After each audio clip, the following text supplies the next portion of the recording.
BTC Haber TV'den selamlar. Kanalımıza abone olmayı ve bildirimlerinizi açmayı unutmayın. Hatırlatmamızla beraber bültenimize başlıyoruz. Bu haftaki bültenimizde sizlere Orta Afrika Cumhuriyeti'nin Bitcoin'i resmi para birimi ilan etmesini ele alacağız ve ülkenin yeni kripto para birimi olan Sango Coin'in ne olduğunu anlatacağız. Vakit kaybetmeden başlayalım. Kripto para piyasası her geçen gün büyümeye ve ülkeler tarafından benimsenmeye devam ediyor. Bildiğiniz üzere El Salvador, Bitcoin'i ulusal para birimi olarak kabul eden ilk ülke olarak tarihe geçmişti. Ardından Orta Afrika Cumhuriyeti de Bitcoin'i yasal para birimi olarak kabul ettiğini açıkladı. Dünyanın en zengin uranyum, altın ve elmas yataklarından bazılarına sahip olmasına rağmen en fakir ülkeler arasında yer alan Orta Afrika Cumhuriyeti, ekonomi planlamasını düzene sokmak için farklı alternatifler arıyor. Uluslararası Para Fonu IMF, Bitcoin'in Orta Afrika Cumhuriyeti tarafından kabul edilmesinin bir takım zorluklar getirdiğini belirterek bu karara tepki göstermişti. Orta Afrika Cumhuriyeti'nin Bitcoin hamlesinin ardından konuyla ilgili birçok gelişme yaşanmaya başladı. Orta Afrika Cumhuriyeti, kripto para yatırımcılarını çekmek için bir kripto merkezi oluşturma planlarını açıkladı. Sango projesi olarak adlandırılan planda ülkede bir kripto adası ve dijital cüzdan oluşturmak amaçlanıyor. Orta Afrika Cumhuriyeti Başkanı Fosta Arkanj Tauder, ülkesinin gelişen kripto merkezinin 3 Temmuz 2022 tarihinde başlayacağını açıkladı.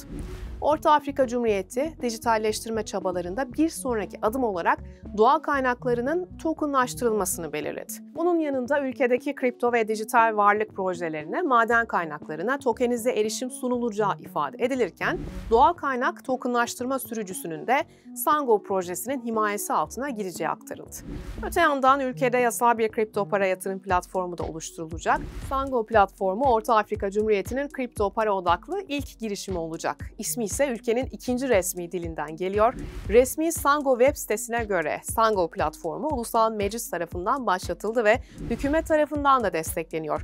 Başkanlık açıklamasında ise Afrika'nın kalbindeki ilk yasal kripto merkezinin inşası Bitcoin'in benimsenmesini bir sonraki seviyeye taşıyarak kripto para deneyimini iyileştirecek ve potansiyel olarak dünyanın en alışılmadık alanını getirecek ifadeleri yer aldı. Tüm bu olaylar ışığında Orta Afrika Cumhuriyeti kripto paralar konusunda çalışmalarını da hızlandırdı. Ülke geçtiğimiz günlerde kendi kripto para birimi Sango Coin'e tekrar gündeme geldi. Peki Sango Coin nedir? Gelin şimdi bu konunun detaylarına bakalım.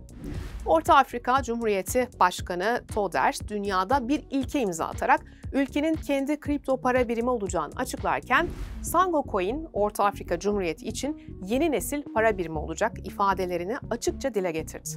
Sango Coin'le beraber ülkede yeni bir kripto dönüşümü başlatacaklarını belirten Tauder, ülkesinin kripto cenneti olması için çeşitli kripto dostu düzenlemelerin olacağını duyurdu. Orta Afrika Cumhuriyeti, ülkede hayata geçecek blockchain temalı projelerde de Bitcoin'in yanı sıra Sango Coin'de kullanacak. Dünyanın en az gelişmiş ülkeleri arasında yer alan Orta Afrika Cumhuriyeti, belirttiğimiz gibi zengin doğal kaynakları olan bir ülke. Başkan Fosta Arkanj Tauder daha önceki açıklamalarında ülkesinin Bitcoin'i benimsemesine yönelik gelen eleştirilere karşı kararlı bir duruş sergilemiş ve küresel ekonominin ülkesine adil davranmadığını dile getirmişti.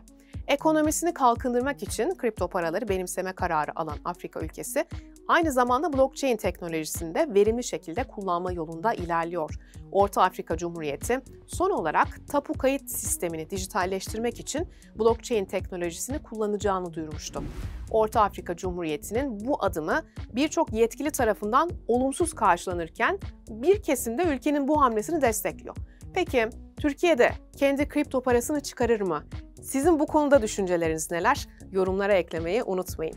Bugün sizlere Orta Afrika Cumhuriyeti'nin Bitcoin adımını ve Sango Coin projesini detaylı şekilde aktarmaya çalıştık. Bir sonraki videomuzda görüşmek üzere. Bizi takip etmeyi ve bildirimleri açmayı unutmayın. Hoşça kalın.